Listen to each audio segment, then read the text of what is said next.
युद्ध नहीं जिसके जीवन में, वो भी बड़ा अभागा होगा। या तो प्रण त्यागे होंगे या मैदान छोड़कर भागा होगा। दिया भी भला क्या करेगा जब तक खुद नहीं जलेगा। दिनकर प्रभा कैसे देगा जब तक खुद नहीं धधकेगा। बिना धधकती ज्वाला के कुंदन भी बन नहीं सकता सोना, और मेहंदी भी बिना घिसे नहीं दे सकती अपना रंग सलोना। जीवन के सफर पे राही को पल भर का भी विश्राम नहीं, और कौन नहीं स्वीकारेगा कि जीवन एक संग्राम नहीं। नमस्ते, कैसे हो आप सभी लोग। स्वागत है आप सभी का हमारे यूट्यूब चैनल पर। कैसी लगी आपको ये मोटिवेशनल शायरी।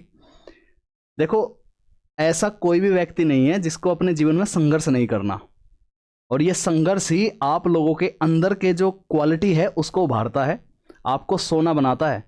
जैसे धधकती ज्वाला कुंदन को सोना बना देती है ना, ऐसे ही आप लोगों को सोना बनाने के लिए मैं अपने इस चैनल पर लेकर के आ रहा हूं प्रैक्टिस सेट की ये सीरीज। और डेली आप लोगों को एक प्रैक्टिस सेट मिलता है। एनटीपीसी ग्रुप डी का अगर आपका एग्जाम है तो ये प्रैक्टिस सेट आपके पेपर के लिए बहुत ज़्यादा इंपॉर्टेंट है। हर एक प्रैक्टिस सेट में 15 से 20 सवाल मैं आप लोगों को कराता हूँ मेरे भाई, और लगभग मैं ऐसे आपको 50 सेट दूंगा।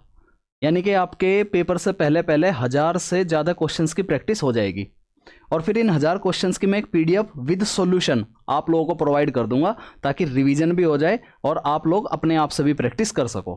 पीडीएफ दे दूंगा मैं आपको, ठीक है। तो आपको मेहनत करनी है। अपने इन संघर्ष के दिनों में जितनी ज़्यादा मेहनत कर लोगे उतना ज़्यादा निखार, उतनी ज़्यादा सफलता का जो मज़ा है वो आपको मिलेगा, ठीक है। तो हम सवालों को करते हैं, सवाल पर बढ़ते हैं इस प्रैक्टिस सेट में, और बहुत ही अच्छे अच्छे लेवल के सवाल है। इजी सवाल भी है, मॉडरेट सवाल भी है, और सवालों को पेपर की अप्रोच से कैसे करना है वे वाले सवाल भी है। जैसे ये पहला सवाल देखो आप लोग अपनी स्क्रीन पर, मैं साइड में खड़ा रहूंगा और आप लोगों को पेन का ये कर्सर दिखेगा। देखो ये पॉइंट है ना, इस पेन के कर्सर पर आपको ध्यान देना है सॉल्यूशन को करते वक्त। तो चलो शुरू करते हैं मेरे भाई, ध्यान से करना, आप लोग भी खुद से प्रैक्टिस कर सकते हो। देखो क्या बोला गया सवाल में। यदि किसी शंकु का आधार व्यास 56 सेंटीमीटर है और इसका वक्र पृष्ठीय क्षेत्रफल 3080 सेंटीमीटर स्क्वायर है, तो आपसे पूछा गया कि इसका आयतन बता दो क्या होगा। सबसे पहले मैं आप लोगों को ऐसे क्वेश्चंस में पेपर वाली अप्रोच बताता हूं। देखो, आधार व्यास क्या होता है 56 सेंटीमीटर। अगर मैं यहां से इसकी रेडियस निकालूंगा तो रेडियस कितनी आएगी, इसका हाफ हो जाएगी, रेडियस आ जाएगी 28 सेंटीमीटर, राइट। 28 सेंटीमीटर को मैं लिख सकता हूं 7 चौक 28। यानी मुझे एक ऐसा ऑप्शन ढूंढना है जो 4 का भी मल्टीपल होगा और 7 का भी मल्टीपल होगा। अब आप ध्यान से देखोगे, अपने ऑप्शन में आओगे तो ये 4 से नहीं कटता, इसका मतलब पहला ऑप्शन इसका जवाब नहीं हो सकता। डी ऑप्शन देखोगे, ये भी 4 से नहीं कटता, ये भी जवाब नहीं हो सकता। एक तो 48 कटता है और एक 60 कटता है 4 से। भाई किसी भी नंबर को अगर 4 से देखना है तो उसके लास्ट के 2 डिजिट चेक कर लो। तो इसके 2 डिजिट में 48 4 से कट रहा है, 60 4 से कट रहा है, यानी इन दोनों ऑप्शन में से कोई एक ऑप्शन होगा। तो अब 7 से भी डिवाइड करके देख लो। दूसरी बात यह है कि आयतन आपसे पूछा है, और शंकु का जो आयतन होता है वो होता है 1/3 पाई आर स्क्वायर एच। जानते हो सभी, 1/3 पाई आर स्क्वायर एच। इस पाई में क्या छिपा है, इस पाई में छिपा है 11, यानी एक ऐसा ऑप्शन जो 11 का भी मल्टीपल हो। अब देख लो जरा, क्या ये 11 से कट रहा है, 11 एकम 11, 7 बचेंगे, 11 सत्ते 77, नहीं कटता ये 11 से। क्या ये 11 से कट रहा है, तो देखोगे 11 एकम 11, 6 बचेंगे, 11 पंजे 55, और फिर कितने बच जाएंगे, 7 बच जाएंगे, 11 6 66, फिर 8 बच जाएंगे, 11 8 88। बिल्कुल कट रहा है ऑप्शन नंबर बी। बस मिल गया मुझे आंसर, कुछ भी नहीं करना था। तो पेपर में आप लोगों को ये देखो कि मल्टीपल कहाँ है, कौन किसका फैक्टर हो सकता है। देखो कितनी इजीली मैं 7 से भी चेक कर सकता हूँ, क्या ये 7 से भी कटता है क्या। आप देखोगे 7 दूनी 14, 3 बचेंगे, 7 चौके चलेगा 28, फिर 4 चलेंगे, 7 6 42, फिर 2 बचेंगे, फिर 7 चौक 28, ये 7 से भी कट रहा है ऑप्शन हमारा। बस, तो ये है पेपर वाली अप्रोच। लेकिन अगर आपको कंसेप्ट भी जानना है तो कंसेप्ट बता देता हूं मैं एक बार, समझो ध्यान से। कंसेप्ट क्या है, आपको रेडियस दी है, रेडियस कितनी दी है 28 सेंटीमीटर। वक्र पृष्ठ दिया है, शंकु का वक्र पृष्ठ होता है पाई आर एल। पाई आर एल दिया है आपको 3080। अब यहां से आप पाई की वैल्यू रखो पहले 22/7, फिर आर की वैल्यू रखो आप 28। यहां से आपकी क्या वैल्यू निकलेगी, एल की वैल्यू निकलेगी, एल की, ठीक है। देखो 7 चौक 28, 4 से कटेगा ये, 4 सत्ते 28, 2 बचेंगे, 4 सत्ते 28, ये 2 हो जाएगा। फिर ये देखो 11 से काट दो, 11 दूनी 22, 11 सत्ते 77 और एल आ गया जी हमारा 35। ठीक बात है, एल कितना आ गया 35। मुझे चाहिए ऊंचाई, हाइट चाहिए प्रॉपर हाइट को देखोगे आप, ये वाली होती है हाइट, ये रेडियस है, ये एल है। एल कितनी आई है 35, हाइट कितनी, हाइट तो मुझे निकालनी है, आर कितनी है 28। तो ये कितना जा रहा है देखो, 7 चौक 28, 7 पंजे 35, 3 4 5 का एक ट्रिपलेट होता है। क्या होता है 3 4 5 का एक ट्रिपलेट। ये साइड 4 है, ये साइड 5 है, तो ये कितनी होगी, ये 3 रही होगी। इसमें 7 की मल्टीप्लाई करोगे तो हाइट कितनी आ जाएगी मेरे पास, हाइट आ जाएगी 21। अब मेरे पास हाइट भी मिल गई। मुझे क्या चाहिए, मुझे निकालना है वॉल्यूम। वॉल्यूम क्या होता है 1/3 पाई आर स्क्वायर एच 20/7 और आर स्क्वायर करोगे तो कितना होगा, आर स्क्वायर 28 इंटू 28 और एच करोगे 21। तो देखो 7 21 से 21 खत्म होगा, 8 8 64, 4 4 दूनी 8। ऐसा ऑप्शन होगा जिसके लास्ट में 8 आएगा और लास्ट में 8 इसी बी ऑप्शन में है। तो मैंने ये सवाल आप लोगों को पेपर वाली अप्रोच से भी बता दिया और आप लोगों को मैंने ये कंसेप्ट से भी बता दिया। कैसा लगा सवाल बताओ, शंकु का ये सवाल आप लोगों को कैसा लगा, मजा आया कि नहीं आया? तो पेपर में आप लोगों को इतना तैयार होकर के जाना कि एक तो आप लोगों को फॉर्मूले पक्का याद रहा हो, फॉर्मूले ना भूलना मेरे भाई, मेंसुरेशन वाले। दूसरी चीज आपको कंसेप्ट भी पता हो। तीसरी चीज आपको पेपर वाली अप्रोच भी पता हो, आपको ट्रिपलेट पता हो, कैलकुलेशन करने के तरीके पता हो, तो ये पेपर को आपको आसान बना देंगे। समझ आई बात? तो इन पर मेहनत करो, अपने मॉक टेस्ट वगैरह लगाते रहो और ये प्रैक्टिस सेट में जो आपको दे रहा हूँ इससे आपका रिवीजन होता रहेगा। आपको पता चलेगा किसी सवाल में कैसे अप्रोच लगानी है। ठीक है, अच्छे लेवल के सवाल भी है, ईजी भी है। जैसे ये वाला सवाल देखोगे तो सिंप्लीफाई फॉर्म करना है, बस ईजी सवाल है ये वाला। तो कहाँ गया सवाल, ये रहा। ठीक है, इसे सिंप्लीफाई करो, बताओ देखो कितना इजी सवाल है ये। इसके ऑप्शन भी नहीं लिखे मैंने क्योंकि ऑप्शन से तो और ज़्यादा इजी बन जाएगा ये। तो अभी आप इसको कैलकुलेट करोगे, कैसे करोगे? हमें अपनी तैयारी करनी है ना, तो तैयारी सिर्फ ऑप्शंस के आधार पर मत करो, आपको ओवरऑल अपने सब्जेक्ट की पूरी तैयारी रखनी है। ठीक है, अपने लिए युद्ध लड़ना है, तो आप ही सैनिक हो, आप ही राजा हो। हारने वाले भी आप ही होंगे और जीतने वाले भी आप ही होंगे। ये जो हमारी सोसाइटी है ना, ये सिर्फ आपके सफलता को देखेगी, आपके संघर्ष को नहीं देखेगी। ये उस संघर्ष में आप क्या झेल रहे हो, कितनी मुसीबतें झेल रही हो, कितना दर्द आप लोगों को हो रहा है, इससे किसी को कोई फर्क नहीं पड़ता, ना अपनों को ना परायों को। फर्क सिर्फ इस बात का पड़ता है कि आपने सफलता हासिल की या नहीं हासिल की, क्योंकि सफर में कांटे तो सभी के रहेंगे। जो सफल हासिल कर रहा है वो भी तो उसी रास्ते पर चला है, उसने भी अपने लिए कुछ स्ट्रेटेजी बनाई होगी, वो भी डेली पढ़ रहा होगा। तो डेली पढ़ना तो है। अगर आप लोगों को क्लास दी जा रही है ये लगभग 40 से 45 मिनट की, कभी कभी 1 घंटे की क्लास हो जाती है, 1 घंटे के लिए अपना पढ़ाई का टाइम निकालो, निकालना ही पड़ेगा, तभी तो चमकोगे सोने की तरह। सूरज जितने लोगों को रोशनी देता है उससे पहले धधकना भी तो पड़ता है। चलो करो इस सवाल को। क्या होगा भाई, देखो a⁵ upon a⁴, base equal है, अपोन में है, तो क्या बन जाएगा a⁴1। ठीक है, ये क्या हो जाएगा b⁵3 अपॉन b⁵8, ये ऊपर जाएगा माइनस का बनेगा तो b⁻⁻5।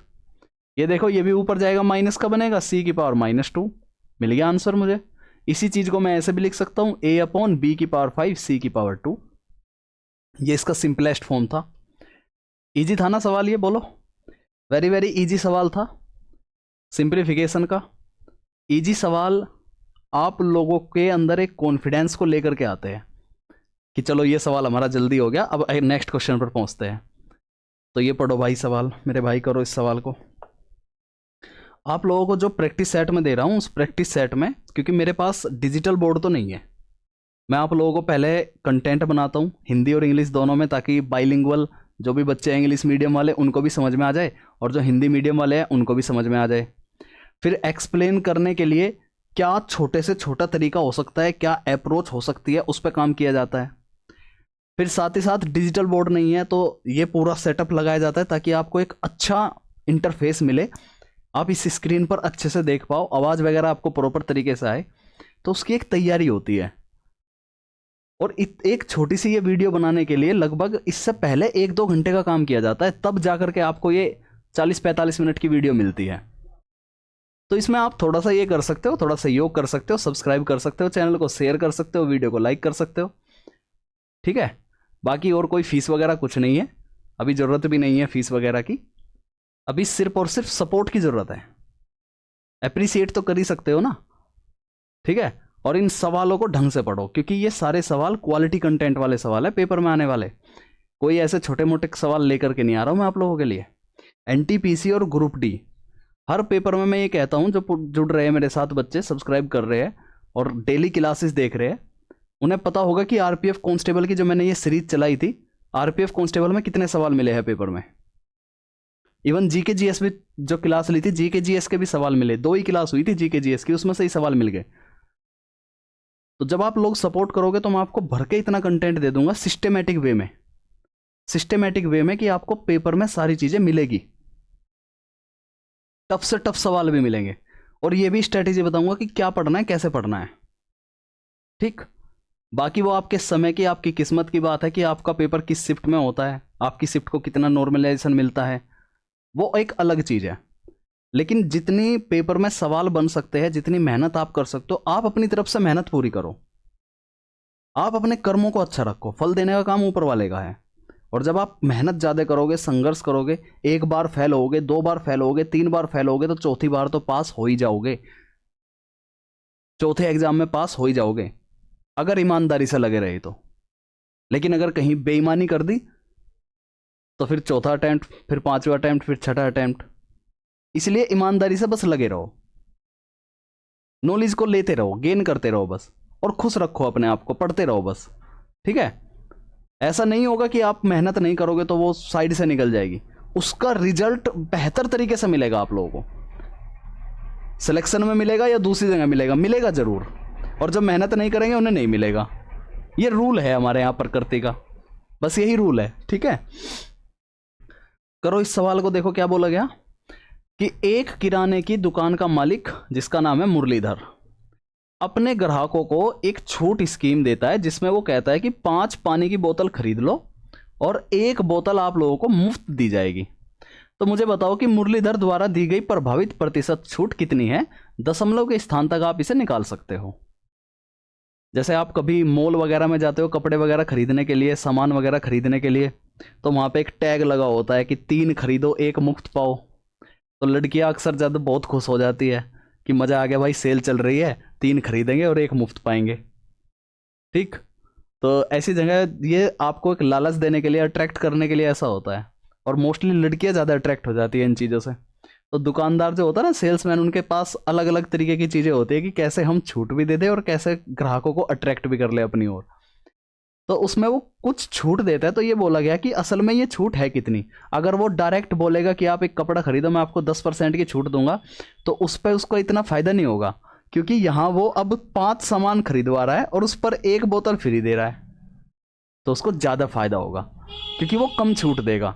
कैसे दी जाएगी वो कम छूट, देखो फ्री वाली कितनी चीज़ दी है, 1 फ्री वाली 1 चीज़ दी है, टोटल कितने में हो जाएगी भाई, 5 बोतल तो उसने ये खरीदी और 1 बोतल ये इसको एक्स्ट्रा मिल गई, तो टोटल उसने कितनी बोतल खरीदी, उसने खरीदी 6 बोतल, जिसमें से 1 मिल गई उसको फ्री, यानी कि 6 बोतल पर 1 रुपए की छूट मिल गई। अगर ये रुपए होते, 6 रुपए पर 1 रुपए की छूट मिल गई। इसका परसेंटेज निकालना, इसका परसेंटेज निकालोगे तो ये मैंने तुम्हें याद करा रखा, कितना होता है, 16.67%। कौन सा ऑप्शन होगा, बी ऑप्शन। देखो तो कुछ ये फ्रैक्शन वैल्यू, बार बार कह रहा हूं मैं तुम्हें, 1/6 होती है 16.67। जैसे सी ऑप्शन है 12.5%, 12.5% क्या होता है, 1/8 होता है। 37.5% कितना होता है, 3/8 होता है। इनको याद रखो, ये वेरी वेरी इंपॉर्टेंट है, क्योंकि जहां आप क्वेश्चन में ये वैल्यूज देख लोगे ना, जब आपके याद हो जाएगी तो आप इजीली सवाल को कर पाओगे। आप देख पाओगे 37.5 दिया है, इसका मतलब ये 3/8 है, यानी कोई ना कोई वैल्यू आपको वहां ऐसी मिल जाएगी जो 8 से कटेगी या 3 का मल्टीपल होगी। और जब आपको ये पता होगा कि 37.5 3/8 है और कोई वैल्यू 8 से कट रही है, तो सवाल इजी हो जाएगा हमारा, ठीक है। 14.28 को 14.28 की वैल्यू होती है 1/7। तो ये फ्रैक्शन वैल्यू याद रखो मेरे भाई, ठीक है, रखोगे ना याद। इस चैनल के अगर आप सब्सक्राइब हो रहे हो, यानी कि मेरे स्टूडेंट बन रहे हो, तो याद तो रखना पड़ेगा, बहुत सारी चीज़ें याद करवाऊंगा मैं तुम्हें, कंसेप्ट क्लैरिटी करा दूंगा, अभी हम प्रैक्टिस सेट कर रहे हैं जिसमें कि हम रैंडम क्वेश्चंस कर रहे हैं। अगर किसी भाई को बिल्कुल शुरुआत से बिल्कुल बेसिक से मैथ पढ़ना है तो आप मुझे कमेंट कर सकते हो, उसके लिए एक कोर्स लॉन्च कर देंगे और वहाँ पे मैथ्स को पढ़ाएंगे बिल्कुल टॉपिक वाइज, ठीक। और ये प्रैक्टिस सेट रहेंगे आपके यूट्यूब पर ही आते रहेंगे प्रैक्टिस सेट हर पेपर के लिए, जो भी पेपर नज़दीक होगा, ताकि आप पेपर में इस प्रैक्टिस सेट के माध्यम से रिवीजन करते रहो। और पीडीएफ भी दे दूंगा मैं इसकी आपको, जब ये पूरे 1000 सवाल हो जाएंगे तब विद सॉल्यूशन। मजा आ जाएगा ना फिर। लेकिन उसके लिए आप लोग वीडियो को लाइक शेयर सब्सक्राइब जरूर कर दो, जो भी ये सिस्टम होता है यूट्यूब पर। जैसे ये वाला सवाल देखो भाई, sine A is equal to 5/13, ये वैल्यू दी है। 5 और 13, ये तो मुझे देखते ही नंबर देखते ही पता चल गया, नंबर देखते ही पता चल गया। 5 13 की बात हुई है तो एक ट्रिपलेट होता है 5 12 13 का, यानी साइन ए अगर ये वाला एंगल ए है तो ये सामने इसके लंब है और ये कर्ण होगा, तो 12 जो नंबर होगा वो इसका आधार होगा। समझ आई बात, ये इसका आधार होगा। अब सारी वैल्यू मिलेगी, देखो यहां रख दो इस वाले ऑप्शन में और आंसर निकल आएगा आपका। कोसे क्या होता है, कोसे होता है आधार बटे कर्ण। आधार कितना है 12, इसे लिखो 12/13 -2। tan ए क्या होता है, tan ए होता है जी लंब बटे आधार, यानी कि ये बन जाएगा 5/12, ठीक है। 5/12, इसे 5/6 भी लिख सकता हूं मैं काट पीट के। फिर यहां देखोगे साइन ए तो यही है 5/13 दिया हुआ है, +3 इंटू tan ए कितना होगा 5/12, और अगर मैं इस 3 से काट दूं तो ये 5/4 हो जाएगा, राइट। अच्छा जी, अब और क्या करेंगे हम, ऊपर देखो एलसीएम कितना आ गया, ऊपर एलसीएम आ गया जी 3 × 6। मैं डायरेक्ट भी लिख सकता था 13 × 78, लेकिन मुझे एक चीज दिख रही है कि मुझे नीचे एलसीएम दिख रहा है 13 × 4, और इससे 3 से ना मैं ये 13 से 13 काट दूंगा, इसलिए मैंने डायरेक्ट पूरी वैल्यू नहीं लिखी, मैंने लिखी सिर्फ नॉर्मल वैल्यू। ऐसे ही पेपर में लिखोगे आप, करने को ये माइंड में भी हो सकता था, मुझे दिख रहा है यहाँ पे 13 × 6 = 78, 12 × 6 = 72, 72 में से 65 घटा के मैं मन में भी कर सकता हूँ सवाल, लेकिन उसके लिए फिर आपको समझ नहीं आएगा वो, तो मैं लिख करके बता रहा हूँ। 13 × 6, देखो 12 की गुणा 6 में करोगे कितना जाएगा 72, 13 की गुणा 5 में करोगे कितना जाएगा 65, और 72 में से 65 घटाओगे कितना बचेगा 7/6 बच गया ऊपर, ठीक है 7/6 बच गया ऊपर। और नीचे कितना बच गया जी, नीचे आप देखोगे यहाँ 5 चौक 20 जाएगा, प्लस 13 पंजे 65 हो जाएगा, ये कितना होगा, ये हो जाएगा जी 85, और बटे में 4, ठीक बात है। देखो ये 2 × 6, ये 2 दूनी 4, 7 दूनी पहुंच गया ऊपर 14, 14 ऑप्शन में एक में ही आ रहा है ए ऑप्शन बस, और नीचे इसकी गुणा करोगे 3 पंजे 15, 3 × 24 1 25, 14/225। इतना भी नहीं लिखना था, ये तो मेरी मजबूरी है समझाने के लिए, क्योंकि हो सकता है कोई फ्रेशर, कोई बिल्कुल बिगनर वाला बच्चा बैठा हो तो उसे समझ नहीं आएगा क्या क्या लिख दिया, क्या कहाँ गुणा भाग कर दी। मैंने ये देखा कि 7 दूनी 14 जा रहा है, हालांकि तो मुझे यही समझ में आ गया था 72 में से 65 घटाए 7, नीचे यहाँ 6 और 4 का रेशो होता है 3:2 का, इस 2 की गुणा में 7 में करूंगा 14 आएगा, 14 एक ही ऑप्शन में आ रहा है ऊपर, खत्म हुई बात, ठीक है। तो आप लोग भी अगर पढ़ रहे हो ऐसे नंबर्स के साथ खेलना सीख जाओ, ठीक। तुम ही अपने राही हो, तुम ही अपने मंजिल पर तुम्हें ही पहुंचना है, तो अपने सफर को आसान तुम्हें ही बनाना पड़ेगा। या तो अपने सफर पे कांटे इतने बिछा दो कि आपसे चलना मुश्किल हो जाए, या फिर बचपन में एक कहानी आपने पढ़ी होगी कि 3 दोस्त जा रहे थे साथ में, 3 में से तीनों दोस्तों की परीक्षा लेने के लिए उनके गुरु ने रास्ते पे कांटे बिछा दिए। तो एक ने क्या करा, एक तो उसे इग्नोर करते हुए आगे ही निकल गया बच करके, दूसरे ने क्या किया, दूसरा उसे देख नहीं पाया तो कांटों से चीरता चीरता यानी कि अपने पैरों को घायल करते हुए आगे निकल गया, और तीसरे ने ये देखा कि पहले वाला बच के निकल गया, दूसरे वाला चिरा, तो आगे जो राही आएंगे वो भी चिर सकते हैं, उसने बैठ करके वहां से वे कांटे साफ किए कि ये रास्ता क्लियर हो जाए, आगे आने वाले लोगों को दिक्कत ना बने।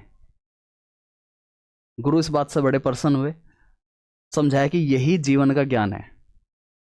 आप लोग अपने संघर्ष की कहानी, कैसे कैसे आप सफर पर चले, कैसे आपने मेहनत की, कितना आप पढ़े, कहाँ आपसे गलतियां होती थी, जब आप सफल हो जाओगे तो आप भी ऐसे दूसरों के रास्तों को आसान बनाओगे, आप भी बताओगे दूसरों को। जैसे मैं भी आप लोगों को पढ़ा रहा हूं तो मैं भी आप लोगों का रास्ता आसान बना रहा हूं, मैं आप लोगों को बता रहा हूँ कहाँ मिस्टेक हो सकती है। आपके सफ़र के कांटों को थोड़ा सा कम कर रहा हूँ, लेकिन चलना तो आपको ही पड़ेगा, मेहनत आप लोगों को ही करनी पड़ेगी। दिल में वो आग लेकर के आओ कि नहीं पढ़ना है। पेपर की टाइम का पता नहीं चलता कितनी जल्दी आ जाता है। अभी एनटीपीसी की डेट नहीं आई, लेकिन जब डेट आएगी ना उस समय का पता नहीं चलेगा कितनी जल्दी भाग गया वो समय। आपको पढ़ने का मौका नहीं मिलेगा, रिवीजन करने का मौका नहीं मिलेगा।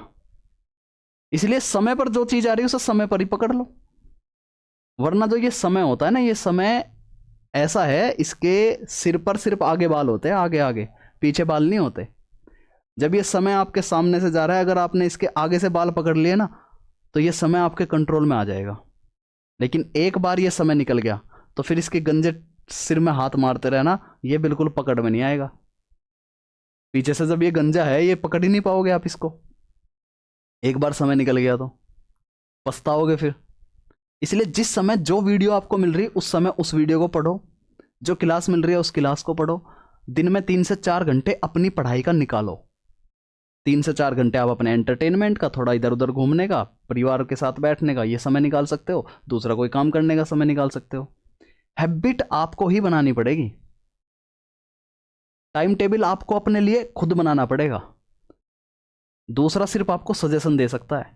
एज ए टीचर मैं आपको सिर्फ गाइड कर सकता हूं, लेकिन मुझे तो नहीं पता ना कि किसकी लाइफ में क्या प्रॉब्लम है, किसका समय, किसकी सुबह 10 बजे शुरू होती है और किसकी सुबह 5 बजे शुरू होती है या 4 बजे शुरू होती है।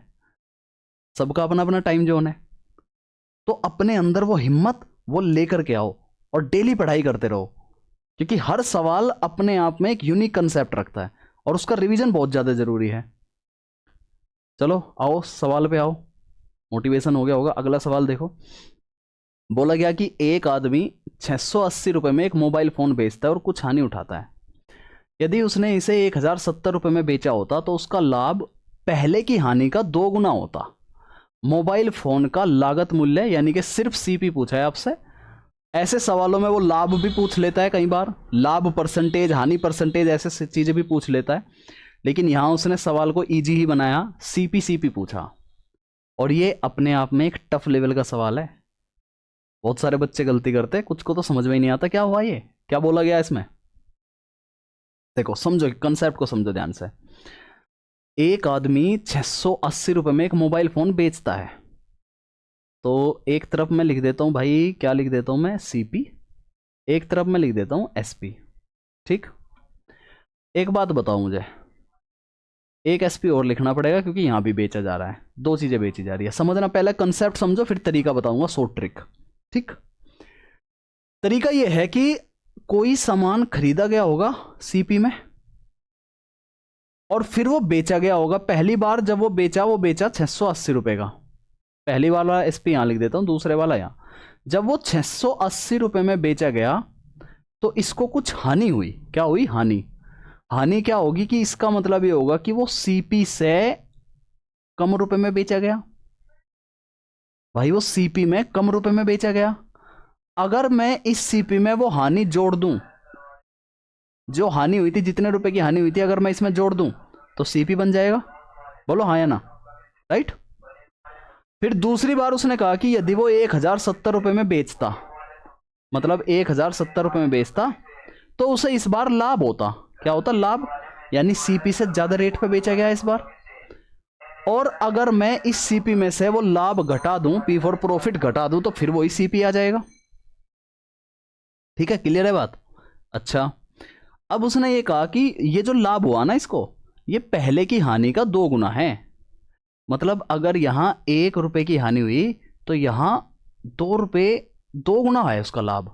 2 रुपए का लाभ हुआ, उसको 2 गुना हो गया। 1 का 2 गुना करेंगे 2 हो गया। ठीक, तो आपको यहां से सीपी कैसे निकालना है इसको समझो, ट्रिक समझो। अब यहां से ऐसे सवालों में सबसे पहले इन दोनों का डिफरेंस ले लो भाई। दोनों सीपी है ना ये, इन दोनों सीपी का डिफरेंस ले लो। कितना आएगा सीपी का डिफरेंस? देखो 0, 17 में से 8 गए 9, 9 में से 6 गए 3, 390 रुपए का।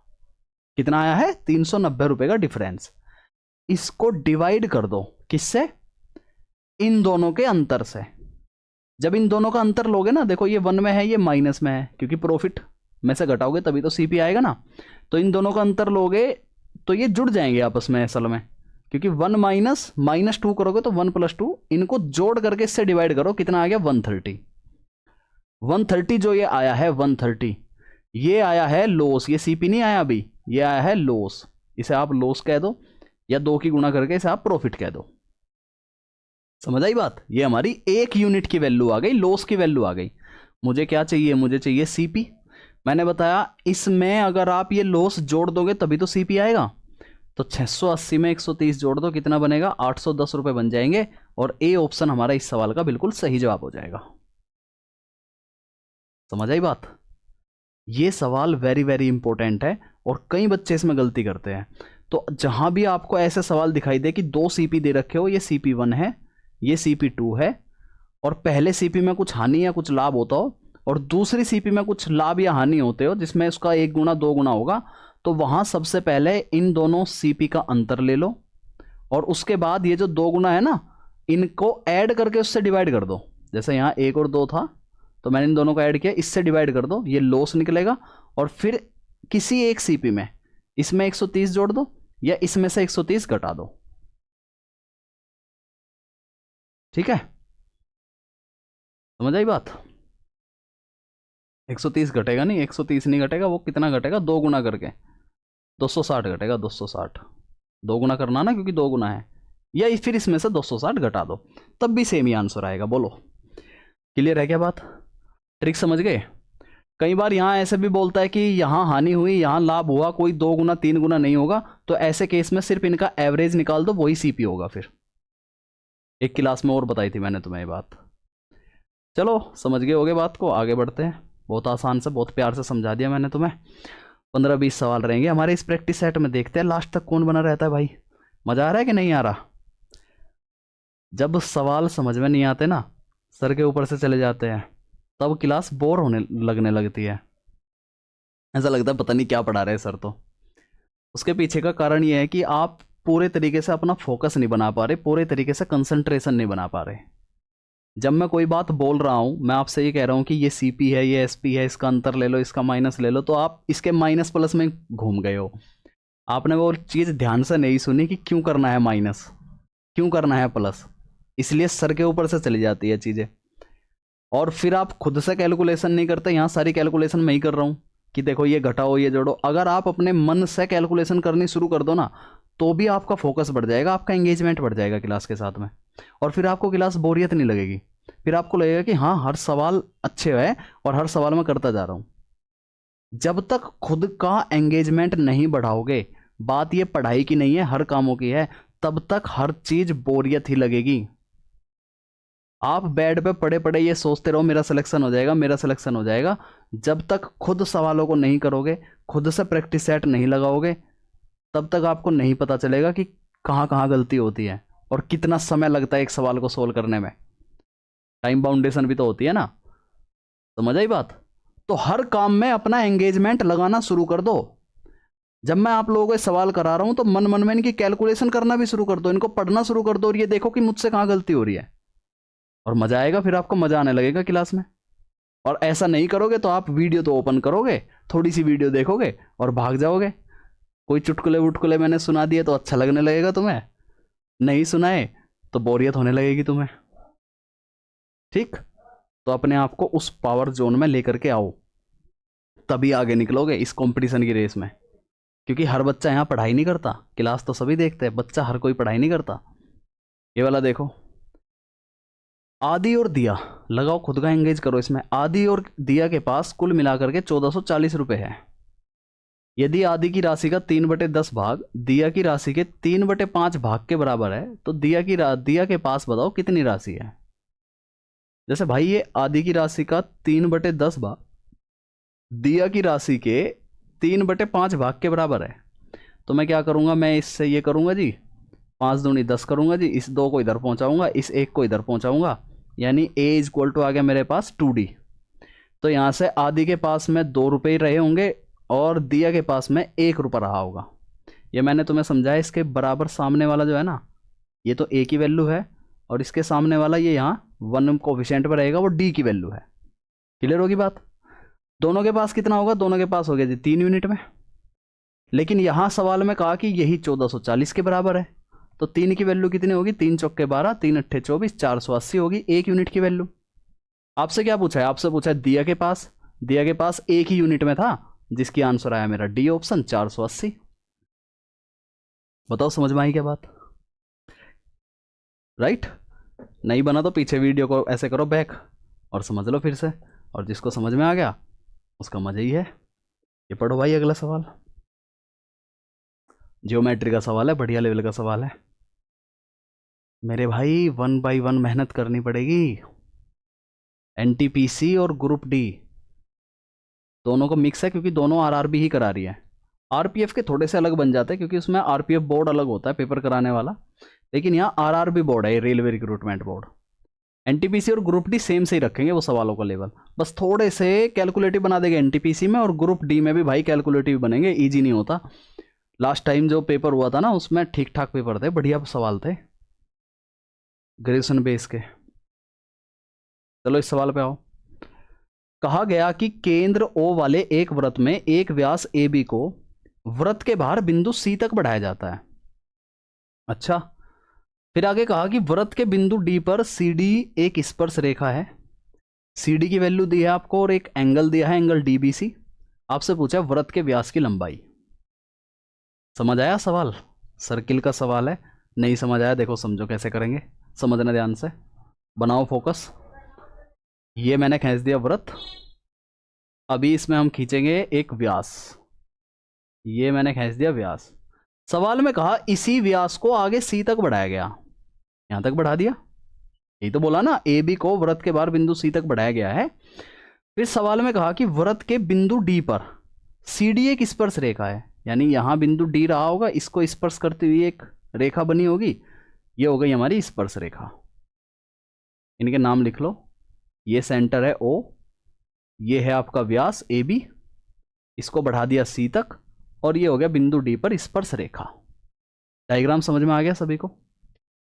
अब सवाल में आगे ये बोला गया कि एंगल डीबीसी तो है 120 डिग्री, डीबीसी यानी कि यहां से एक लाइन अगर मैं खींच दूं, ये वाला एंगल है 120 डिग्री, राइट? सीडी कितना दिया है, सीडी दिया है 7√3 सेंटीमीटर, तो ये हो गया भाई 7√3 सेंटीमीटर। ठीक, आपसे कहा वृत्त के व्यास की लंबाई। वृत्त का व्यास मुझे तब मिलेगा जब मुझे ये वाली रेडियस मिल जाएगी, ये भी रेडियस ही है इस साइड में। अगर मैं इस रेडियस को 2 गुना कर दूंगा तो मुझे वृत्त का व्यास मिल जाएगा। बोलो,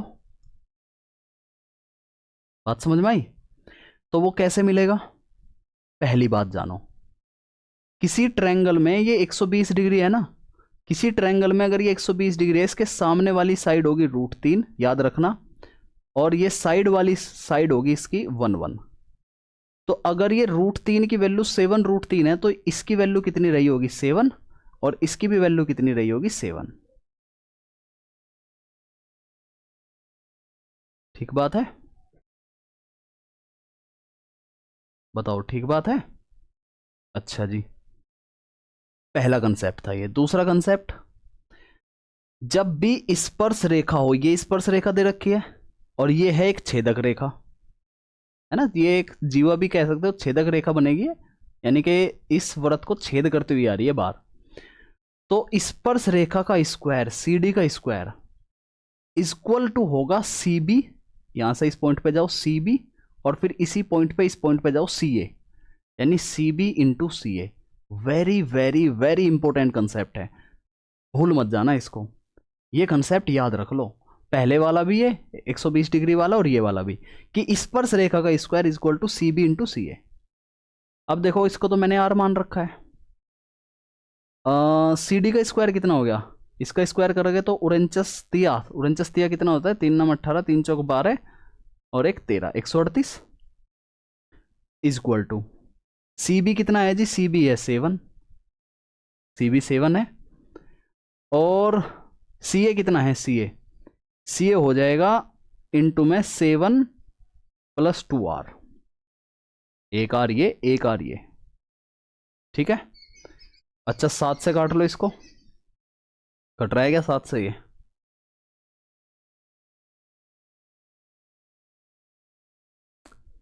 7 से नहीं कट रहा, ये 7 × 8 = 56 होता है ना, और 7 नम 63, 7 तो नहीं कट रहा, लेकिन अंदर मल्टीप्लाई कर लो फिर 49, और ये कितना हो जाएगा +14r, कितना हो जाएगा 14r, और ये कितना हो जाएगा 138। अगर मैं इसमें से 49 माइनस करूँगा तो कितना बनेगा, 18 में से 9 जाएंगे, 9 ही बचेंगे, 9, और 12 में से 4 जाएंगे भाई, कितने बचेंगे 8, ठीक है 89। और भाई कहीं मिस्टेक हो गई है सवाल में, क्योंकि मुझे क्या चाहिए, व्यास चाहिए ना, 2r चाहिए, तो 7 से कटना चाहिए था, ये 7 से क्यों नहीं कट रहा है। 14 सत्ते, ये 7, ये 7,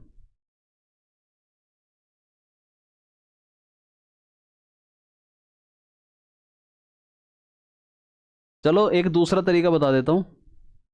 ये वाले कंसेप्ट जान लिया ना तुमने, ये वाली चीज़ तो ध्यान रखना, स्पर्श रेखा इसके इक्वल होती है। एक चीज़ समझो, कहीं कुछ मिस्टेक कर दी है मैंने, समझो ध्यान से एक बार और इसे, ये वाला कंसेप्ट लेकिन ध्यान रखना, वेरी वेरी इंपॉर्टेंट कंसेप्ट है ये। देखो एक चीज़ और मैं बना सकता हूँ इसे दूसरे तरीके से, अगर मैं करूँ, जैसे अगर मैं यहाँ से ये वाली लाइन खींच दूँ तो ये भी तो रेडियस ही है ना, ये रेडियस, ये रेडियस। अगर आप ध्यान से देखोगे ये एक पूरी लाइन है जिसमें ये 120 डिग्री का एंगल है, तो ये वाला एंगल कितना हो जाएगा, ये वाला हो जाएगा 60 डिग्री, और इसी के सामने वाला ये वाला एंगल भी कितना हो जाएगा 60 डिग्री। अगर ये 60 है, ये 60 है, तो ये भी कितना हो जाएगा 60 डिग्री। यानी ये बन गया एक समबाहु त्रिभुज। क्या बन गया, एक समबाहु त्रिभुज। और समबाहु त्रिभुज में अगर ये वाली साइड 7 सेंटीमीटर की है तो ये भी 7 सेंटीमीटर, ये भी 7 सेंटीमीटर। तो रेडियस हमारी कितनी आ गई, रेडियस आ गई थी हमारी 7 सेंटीमीटर। आपसे क्या पूछा, आपसे व्यास पूछा है, 2 गुना कर दो, 7 दूनी 14 सेंटीमीटर। ऑप्शन सी हमारा बिल्कुल सही जवाब है। बोलो ठीक है भाई, तो हमने इसे दूसरे तरीके से कर दिया। चलो आगे बढ़ेंगे, ये वाला सवाल देखो। अब ये हमारा ट्रिग्नोमेट्री का सवाल है। ट्रिग्नोमेट्री वाले सवाल में बोला गया कि cos 27 is equal to P/Q, कोई वैल्यू नहीं दी है, और आपसे पूछा cosec 27 और cos 63। पहले तो ये देखो, क्या ये 90 बना रहे हैं क्या, 7 और 3 10 6 2 8, बिल्कुल 90 बना रहे हैं, ये 90 बना रहे हैं। इसका मतलब ये एक कैसा एंगल रहा होगा, कैसा ट्रायंगल रहा होगा, ये रहा होगा एक राइट एंगल ट्रायंगल, जिसमें ये वाला एंगल 27 है और ये वाला 63 मान लेता हूं मैं, ठीक। 27 के सामने वाला लंब है। यहां आपको क्या दिया, cos 27 is equal to P/Q, यानी ये तो है आधार और ये है कर्ण। तो मुझे ये वाली साइड बताओ, ये कितनी हो जाएगी, आप कहोगे सर ये हो जाएगी Q² माइनस P²। ये कंसेप्ट तो समझ लिया होगा सभी ने, पाइथागोरस थ्योरम वाला कंसेप्ट है। अब आपसे ये कहा गया कि इसकी वैल्यू बताओ। देखो कोसेक 27 क्या होता है, कोसेक 27 होगा आपका कर्ण बटे लंब, यानी Q/√Q² माइनस P²। फिर माइनस, आपसे कहा कोस 63 ये है, इसके कोस की बात हो रही है, किसकी बात हो रही है, कोस की बात हो रही है। तो कोस के बराबर वाला, इस वाले एंगल के बराबर वाली जो साइड होगी उसको आधार बोलेंगे भाई, इसको आधार बोलेंगे। तो जब हम इसको आधार बोलेंगे तो क्या आएगा, √Q² माइनस P² अपॉन कर्ण, कर्ण कितना है Q। ये मिस्टेक मत कर देना, बस ध्यान से समझो, एक बार फिर से बता देता हूं मैं। जैसे ये वाला एंगल है ना थीटा, इसके सामने वाले को हम बोलते हैं लंब यानी परपेंडिकुलर, और इसके साइड वाले को हम बोलते हैं आधार यानी बेस, और ये हाइपोटेनस हो जाएगा फिर कर्ण। तो जैसे ये वाला एंगल पूछा इसने 63, तो इसके साइड वाला होगा आधार और सामने वाला होगा इसका लंब, मिस्टेक मत करना, ठीक। अब बताओ, देखो एलसीएम कितना आ गया, एलसीएम आ गया जी Q/√Q² माइनस P²। तो नीचे एक तो Q आएगा, ये नहीं आएगा, ये ऑप्शन, ये दोनों ऑप्शन हट गए हमारे, इन दोनों ऑप्शन में से मिलेगा कुछ, इन दोनों ऑप्शन में मिल गया, ये भी हट गया क्योंकि P² माइनस Q² है, नीचे आ रहा है Q² minus P², A option निकल गया हमारा। बाकी हम इसको सोल्व भी कर सकते हैं, Q² minus Q² plus P², ये खत्म हुआ, देखो निकल गया P² upon Q/√Q² minus P²। A4 Azad Hind फौज किसने बनाई थी, सुभाष चंद्र बोस ने। कहां बनाई थी, सिंगापुर में, ठीक भाई, बढ़े आगे। आओ आगे देखो ये वाला सवाल। अब भाई सारे सवाल कराऊंगा मैं जितने भी सवाल लेकर के आया हूं। आप लोगों को अगर ये लगता हो कि ये 5-4 सवाल करा के छोटी सी वीडियो बना के मैं अपलोड कर दूंगा और बस इतना काम हो जाएगा, काम नहीं चलेगा। क्योंकि पेपर है, और पेपर वाले सीरियस बंदे को अगर 10,000 क्वेश्चंस की प्रैक्टिस कर ले, वे भी कम दिखते हैं। पता नहीं कहां से पेपर में सवाल बन जाए। तो ऐसे 10-12 सवाल पढ़ के मैं क्लास बंद कर दूं और आपको बोलो हो गया क्लास, तो उससे तो काम नहीं चलेगा भाई। जो नॉन सीरियस बंदे हो गए वो तो निकल सकते हैं क्लास से, लेकिन जो सीरियस बंदे हो गए वो पढ़ रहे होंगे अभी भी, वो देखेंगे इस पूरी वीडियो को। क्योंकि वीडियो क्लास में क्या होता है, वीडियो क्लास में आप अपनी मनमर्जी के मालिक होते हो। ऑफलाइन में नहीं होता ऐसा। ऑफलाइन में तो अगर टीचर स्ट्रिक्ट है ना तो फिर बच्चे वहीं बैठे रहते हैं, ठीक, वहीं पढ़ते हैं बच्चे, पढ़ने वाले। ना पढ़ने वालों को तो कोई दिक्कत नहीं, ना पढ़ने वालों से तो पैसे वसूले जाते हैं बढ़िया। ये वाला सवाल देखो, पढ़ने वालों के लिए हम डेडिकेटेड है, पढ़ने वालों के लिए हर जगह फ्री में अवेलेबल है, ना पढ़ने वालों के लिए लगाई जाती है कंडीशन। ये देखो, पी और क्यू एक 400 मीटर की दौड़ में भाग लेते हैं। सवाल को पढ़ो। पी 12 किलोमीटर प्रति घंटे की चाल से दौड़ता है, पी क्यू को 20 मीटर की बढ़त देता है और फिर भी उसे 13 सेकंड से हरा देता है। क्यू की चाल बताओ। ये वाला सवाल लीनियर रेस का सवाल है। मैंने तुम्हें सर्कुलर रेस पढ़ाई, सवाल कराए सर्कुलर रेस के, ये लीनियर रेस का सवाल है। कैसे करोगे समझो पहले, समझो भाई समझो पहले, यहां ध्यान दो। देखो एक बंदा पी है, एक बंदा क्यू है, दोनों को इसी रास्ते पर भागना है। ये सारा का सारा रास्ता है 400 मीटर का। कंसेप्ट समझ लो पहले, फिर सवाल को करेंगे। ये रास्ता है 400 मीटर का, समझ आई बात? आप कहोगे सर बिल्कुल सही बात है। ये पी है, ये क्यू है। पी दौड़ रहा है 12 किलोमीटर प्रति घंटे की चाल से, पी क्यू को 20 मीटर की बढ़त देता है। कौन देता है? पी। पी कहता है क्यू से कि क्यों भाई तू मेरे से 20 मीटर आगे निकल जा, क्योंकि तू कम दौड़ेगा, मुझे पता है तेरा वजन बढ़ा हुआ है, तू 20 मीटर आगे निकल जा और फिर देखते हैं कि मैं तुझे हरा पाऊंगा कि नहीं। क्यों तो चला गया, उसने कहा ठीक है भाई मौज आ गई मेरे तो 20 मीटर आगे। दोनों ने भागना शुरू किया, लेकिन जब भागना शुरू किया तो आगे सवाल में कहा फिर भी उसे 13 सेकंड से हरा देता है। क्यों 20 मीटर आगे था फिर भी 13 सेकंड से हार गया। कहने का मतलब यह है कि जब पी ने अपनी रेस कंप्लीट कर ली होगी, जब पी यहां पहुंचा होगा, तो ये भाई अभी क्यों भाई यहीं तक रहा होगा, अभी उसे 13 सेकंड और लगेंगे रेस को कंप्लीट करने में।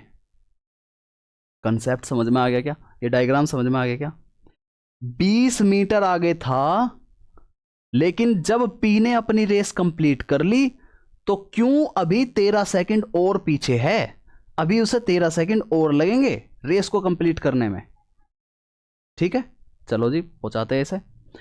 अब देखो पहले ये बताओ मुझे, पी कितने समय में अपनी ये जो है पूरी कर लेगा। यहां मीटर दे रखा है, यहां किलोमीटर पर आवर दे रखा है। 400 मीटर में कितने किलोमीटर होते हैं? आप कहोगे सर 0.4 किलोमीटर होते हैं। तो 0.4 किलोमीटर को जब वो 12 किलोमीटर प्रति घंटे की स्पीड से दौड़ेगा तो कितना समय लगेगा पी इसे कंप्लीट करने में? आप इसे 60 की और गुणा कर दो, ठीक है। तो 12 पंजे 60, 5 चौक 20, यानी कि 2 मिनट। 60 की मल्टीप्लाई मैंने इसलिए की ताकि मिनट में आ जाए, क्योंकि यहां सेकंड दे रखा है, इसको भी अभी सेकंड में और कन्वर्ट करना पड़ेगा मुझे। तो मुझे ये समझ में आया कि पी ने 2 मिनट में अपनी पूरी रेस कंप्लीट कर ली 400 मीटर की, 2 मिनट में। ठीक है, बढ़िया तेज भाग रहा है लड़का। अच्छा, क्यों कितना भागेगा? क्यों तो पास 20 मीटर आगे से भागेगा, पूरी 400 मीटर की रेस तो पूरा नहीं करेगा वो कितनी रेस पूरी करेगा? वो करेगा 380 मीटर की। ये ध्यान देने वाली बात है। 20 मीटर अगर आगे से भाग रहा है क्यों, तो क्यों 380 मीटर की रेस पूरी करेगा, और कितने समय में पूरी करेगा? जब पी ने तो पूरी 2 मिनट लगाए यहां से यहां तक कंप्लीट आने में, 2 मिनट, यानी 2 मिनट तो वो लेगा ही लेगा अपने पूरे। 2 मिनट का मतलब 120 सेकंड, 120 सेकंड तो लेगा ही लेगा। लेकिन जब पी अपनी पूरी कंप्लीट रेस कर लेगा तब 120 सेकंड में क्यों सिर्फ यहीं तक आएगा, इसी पॉइंट तक। अभी उसे ये 380 मीटर भागने के लिए 13 सेकंड और भागना पड़ेगा, क्योंकि 13 सेकंड से हराया ना उसको। तो इसमें आप 13 सेकंड जोड़ोगे तो कितना समय लिया आप? क्यों ने समय लिया है 133 सेकंड का जी। क्यू ने समय लिया है 133 सेकंड का।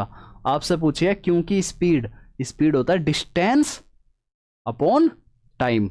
डिस्टेंस कितनी है 380 की, टाइम कितना है 133 का, और इसको देखोगे ना kilometre per hour, kilometre per hour में दे रखा है, ये आएगी यहाँ से मीटर प्रति सेकंड। इसको डिवाइड करना 18/5 से, और डिवाइड करके जो आंसर आएगा वो कितना आ जाएगा, वो आ जाएगा A option 10.29 kilometre per hour का। ठीक है 10.29। ओके भाई कर लोगे? चलो जी बहुत बढ़िया, आगे बढ़ेंगे। सभी को समझ में आ गया होगा, बहुत प्यार से समझा दिया मैंने ये सवाल। अब इस सवाल को देखो, पाइप और टंकी का सवाल है। क्या बोला गया, एक टैंक जब पूरा भर जाता है तो आउटलेट पाइप ए द्वारा 5.6 घंटे खाली किया जा सकता है। यह है खाली करने वाला पाइप, अंग्रेजी वाले यहां पढ़ लेना भाई। जबकि एक इनलेट पाइप बी उसी खाली टैंक को 7 घंटे में भर सकता है। यह है भरने वाला पाइप। अच्छा जी, यदि टैंक के भरे होने पर पाइप ए से शुरू करके पाइप ए और बी को प्रत्येक 1 घंटे के लिए एकांतर रूप से चालू किया जाए तो टैंक को खाली करने में कितना समय लग जाएगा? देख रहे हो सवाल? तो भाई क्या बोला गया कि ए है ये खाली करने वाला है, 5.6 घंटे में खाली कर देता है। एक पाइप बी है ये भरने वाला है, 7 घंटे में भर देता है। इसका मतलब खाली करने वाला ज़्यादा पावरफुल है, वो जल्दी खाली कर देता है। ज़्यादा ही बड़ा पाइप है ये खाली करने वाला, इसीलिए यहाँ लास्ट में ये पूछा खाली कितने समय में हो जाएगा। अगर ये बड़ा होता ना तो फिर भरने का पूछता कि भर कितने समय में भर जाएगा। यहीं से पता चलेगी लैंग्वेज का। अच्छा जी, इसका एलसीएम लोगे कितना आएगा भाई? इसका एलसीएम लेना जरा, कितना आएगा? 28 दूनी 56 होता है। या तो आप इसका पॉइंट हटा करके सीधे 56 ही ले लो, या फिर आप 28 ले लो, 28 राइट, या फिर आप ले लो 28। तो जब आप 28 लोगे इसका एलसीएम तो कितना जाएगा? 5 बार जाएगा ये तो, और ये जाएगा 7 चौक 28 बार। भाई 5 छंग 30, 5 पंजे 25, 3 28, 5 बार चला गया, और ये चला जाएगा 4 बार। ये खाली करने वाला है, ये भरने वाला है। पहली बात समझ में आ गई सभी को? ये जो एलसीएम आया ये आ गया जी इसकी कैपेसिटी, टैंक की कैपेसिटी आ गई 28 लीटर की। अब सवाल को आगे बढ़ो। सवाल में बोला गया कि हम ए से शुरू करेंगे और 1-1 घंटे के लिए इसे एकांतर रूप से चालू करेंगे। अब देखो, ए से शुरू किया 1 घंटे में, अगले घंटे में आप देखोगे तो 2 घंटे में 5 में से 4 जाओगे, 1 यूनिट खाली हो जाएगा। 2 घंटे में 1 यूनिट खाली हो जाएगा। समझ आई बात? 2 घंटे में 1 यूनिट खाली हो जाएगा। मुझे कितना करना है? मुझे करना है 28 यूनिट। तो इससे ना एक कम नंबर, एक चीज़ समझ लो मेरे भाई, डायरेक्ट 28 की गुणा मत कर देना। डायरेक्ट 28 की गुणा करोगे ना, आप कहोगे सर 28 यूनिट खाली करना, लो 28 की गुणा कर दी, 28 दूनी 56 घंटे में। हालांकि ऑप्शन में है नहीं, चलो इसको मैं 56 बना देता हूँ। तो मोस्टली बच्चे यहाँ इसको 56 बना देंगे, 56 बना देंगे इसको। ऐसे सवाल, बहुत बढ़िया सवाल है ये, इसीलिए सवाल ले मैंने इसको पीडीएफ इसमें प्रैक्टिस सेट में, क्योंकि बहुत सारे गड़बड़ करेंगे। आपको करना क्या है, इससे थोड़ा सा कम लो, क्योंकि यहाँ जो है 5 यूनिट आएगा ना, 5, तो हम क्या करेंगे, हम 5 यूनिट अभी बचाएंगे। यानी अगर मैं इसमें मल्टीप्लाई करूं, किसकी मल्टीप्लाई करूं, लगभग 23 की मल्टीप्लाई करो। देखो 23 की, क्योंकि मैंने 5 घटा लिया ना इसमें, 28 में से 5 जाएंगे, ये वाला ये चीज़ घटा ली मैंने, क्योंकि अगले घंटे में ये 5 खाली कर देगा। तो मैं कहूँगा इधर भी 23 की मल्टीप्लाई कर दो, तो मैं कहूँगा 23 दूनी 40 घंटे में, 40 घंटे में भाई 23 यूनिट खाली हो जाएगी। कितनी यूनिट खाली हो जाएगी? 23 यूनिट 40 घंटे में खाली हो जाएगी। अब जो अगला घंटा आएगा, उस अगले घंटे में ये 5 यूनिट ए जो है फिर खाली कर देगा, और इस प्रकार पूरी 28 यूनिट खाली हो जाएगी, और यहाँ आएंगे 47 घंटे। तो 56 आंसर मत लगाना, इसका सही जवाब होगा 47 घंटों का, क्योंकि हम ए से शुरू कर रहे हैं पाइप को। और ए से शुरू कर रहे हैं तो ये 1 घंटे में पहले ही 5 यूनिट कम कर देता है। तो मैंने इसमें से 5 कम कर दिया, यानी कि मुझे 23 यूनिट कर लेते हैं पहले खाली। 23 यूनिट खाली किए तो मैंने 23 की गुणा कर दी दोनों साइड में, मुझे पता चला 40 घंटों में 23 यूनिट खाली हो जाएगा। और अगले 47वें घंटे में सीधे का सीधा ये 5 यूनिट और खाली होंगे, पूरा 28 यूनिट खाली हो जाएगा। समझ गए? कैसा लगा सवाल? लाइक कर देना वीडियो को। ठीक भाई, ये पढ़ो, रेसो का सवाल देखो। मजा आ रहा है कि नहीं आ रहा? बोलो कैसी लग रही है वीडियो? वीडियो तो कैसी भी, वीडियो का तो पता नहीं मुझे कैसी लग रही होगी, भले ही आप लोग मेहनत कर रहे हो, लेकिन सवाल बहुत अच्छे हैं। और ये सवाल कंसेप्ट से आते हैं, ट्रिक प्रिक काम नहीं करती इनकी, इनके लिए काम करता है दिमाग। अगर दिमाग में कंसेप्ट क्लियर है तो सारे सवाल सही होते चले जाएंगे। अगर कंसेप्ट क्लियर नहीं है तो वहाँ ट्रिक ही ढूंढते रह जाओगे पेपर में कि कौन से टीचर ने कौन सी ट्रिक बताई थी। इसीलिए शॉर्टकट के पीछे मत भागो, भले ही लॉन्ग कट पकड़ लो, उस लॉन्ग कट में स्पीड बना लो, लेकिन क्लियर रहनी चाहिए चीज़ें। ये वाला सवाल देखो, जैसे ए अनुपात बी दिया है 2:3, बी अनुपात सी दिया है 5:7, सी अनुपात ए निकालो। तो इसका तो मैं क्या करूँ, इस बी को इक्वल कर लो, यहाँ बी 3 यूनिट में है, यहाँ बी 5 यूनिट में है, तो इसमें 5 की गुणा कर दो, इसमें 3 की गुणा कर दो, खत्म होगी बात। इसमें आप करोगे देखो 10 और 15 आ जाएगा, बी यूनिट 15 में आ गई, ये 21 आ जाएगा, और ये ए होगा, ये बी होगा, ये सी होगा। आपसे पूछा है सी अनुपात ए, भाई उल्टा करना है, सी अनुपात ए पूछा है, यानी कि 21:10 आएगा आंसर। 10:21 भी दे रखा है ऑप्शन में, ये नहीं होगा, ये वाला होगा सही जवाब। ठीक है भाई, है जी? ठीक है कि नहीं ठीक है? करियो लाइक। चलो बढ़ो आगे, शेयर कर देना। फेसबुक वगैरह चलाते होंगे सभी, व्हाट्सअप वगैरह भी चलाते होंगे हैं अपने अपने मित्रों को, कोई किसी के पुरुष मित्र होंगे, किसी के महिला मित्र होंगे, तो सभी को कर देना शेयर। ये देखो आगे, फिर दोनों लाइव क्लास में आना, जब लाइव लिया करूँगा ना, फिर एक दूसरे के मित्र को पकड़ पकड़ के लेके आना लाइव में, बात भी तो करनी होती है तुम्हें लाइव क्लास में, पढ़ाई के साथ साथ में। एक आयताकार पार्क की लंबाई और चौड़ाई के बीच का अनुपात दे रखा है, लंबाई और चौड़ाई का कितना दे रखा है जी? 3:2। पार्क का परिमाप दिया 120 सेंटीमीटर, परिमाप होता है 2 गुना लंबाई जमा चौड़ाई, यानी कि 5x में आ जाएगा ये, तो 120 और 5 दूनी 10, x की वैल्यू आ गई 12। परिमाप तो जानते होगे ना सभी, 2 गुना लंबाई जमा चौड़ाई। पार्क का क्षेत्रफल पूछा है भाई, क्षेत्रफल क्या होगा? लंबाई गुना चौड़ाई, यानी कि 6x², 6 गुना 144 कर दो भाई, 6 चौका 24, लास्ट में 4 इसमें भी आ रहा है, इसमें भी आ रहा है, लेकिन 14 छिक 84 और 2 86, खत्म होगी बात, 864। बस ये तो इजी सवाल था, सभी ने कर लिया होगा, कमेंट भी दे दिया होगा सभी ने। कमेंट नहीं कर रहे हो भाई वीडियो में, ये अच्छी बात नहीं है। देखो भले ही मेरी शुरुआत है, लेकिन जब आप लोग चैनल सब्सक्राइब कर रहे हो, क्लास को देख रहे हो, तो इतनी तो जिम्मेदारी बनती है ना, आप लोग लाइक करो, वीडियो को कमेंट करो। यहाँ जितनी भी मैं शुरुआत कर रहा हूँ, हर एक चीज़, चाहे OBS सिस्टम हो, OBS सिस्टम में सारी टेक्निकल चीज़ों को जानना हो, उसकी सेटिंग को जानना हो, कैसे लाइव क्लास चलती है, कैसे रिकॉर्डिंग क्लास होती है, वो सारी मैंने खुद से जानी, कोई टीम नहीं है मेरे पास। ये कंटेंट जो बनाए जाते हैं, ये सब कुछ हिंदी में कैसे टाइप होना है, इंग्लिश में कैसे टाइप होना है, और एक प्रॉपर PPT कैसे बननी है, ताकि आपकी आंखों पे भी दिक्कत ना पड़े और आपको समझ में भी आए, क्वेश्चंस का फ़ॉन्ट वगैरह भी सही हो, ये सब कुछ मैंने खुद से जाना। अभी जो मैं लाइव क्लास ले रहा हूँ कि इसमें भी आपको आवाज़ वगैरह प्रॉपर इंटरफेस हो, क्योंकि डिजिटल बोर्ड नहीं है, ग्रीन स्क्रीन का यूज करके मैं कैसे आपको एक अच्छी क्लास दे सकता हूँ, वो सब कुछ मैंने खुद से किया। किसी दूसरे के प्लेटफॉर्म पे नहीं गया जहाँ मिलियनों में सब्सक्राइबर्स है और उनके वहाँ जा करके पढ़ाया और फिर वहाँ से हट करके मैंने अपना चैनल खोला हो ताकि वे वाले बच्चे मेरे पास में आ जाए, ऐसा नहीं किया।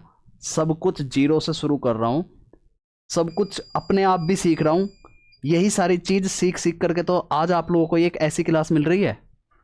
इसमें भी कुछ कमी हो सकती है, आप मुझे फीडबैक देकर बता सकते हो कि सर ये चीज़ ठीक की जा सकती है। और भी आप लोग जानते होंगे थंबनेल वगैरह किसी के प्लेटफॉर्म पे नहीं पढ़ाया, सब कुछ जीरो से आप लोगों के सहयोग से शुरू कर रहा हूँ। कभी किसी की कोई नकल उतार गया, किसी की कंट्रोवर्सी का हिस्सा बन के अपने व्यूज़ नहीं बढ़ाए यूट्यूब चैनल पे। जो चीज़ नॉलेज की है नॉलेज की बताई, जो चीज़ ज्ञान की है सच्चाई वाली है वो चीज़ तुम्हें बताई। ठीक है, तो 1 सेकंड रुकेंगे बस, एक बार आप लोग इस सवाल को करो, एक बार ठीक कर दूं। ठीक है, लाइट कम तो थी चेहरे पे।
मैं यहाँ क्लास के सामने आके खड़ा होता हूँ तभी लाइट ऑफ हो जाती है। चलो इसको करेंगे अप्लाई, इससे होगा कुछ।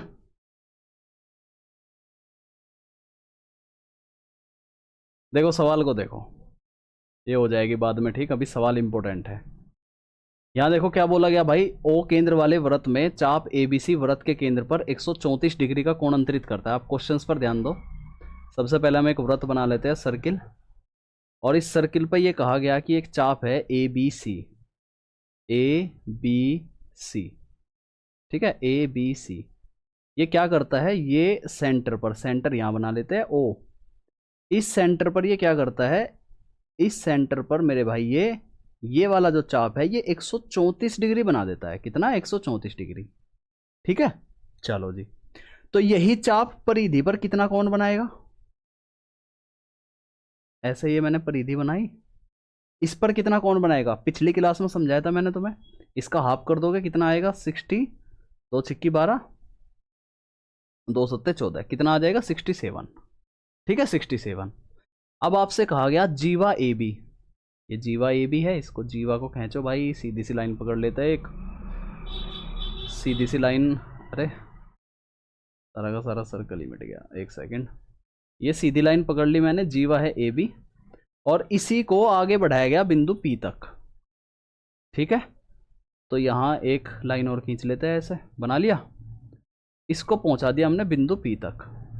आपसे कहा गया कि एंगल सी बी पी बताओ कितना होगा, सी बी पी यानी कि ये वाला एंगल, ध्यान दो, ये वाला एंगल है ना, इसके सामने वाली ये वाली साइड, एक तो यहाँ एंगल बना रही है ये, एक ये वाला एंगल बना रही है ये वाली साइड, फिर इसकी बराबर वाली ये वाली साइड कहाँ एंगल बना रही है, ये यहाँ एंगल बना रही है। ठीक, इन तीनों एंगलों को छोड़ करके, इन तीनों एंगलों को छोड़ करके ये वाला जो एंगल होगा, ये वाला, यही इसके इक्वल होगा।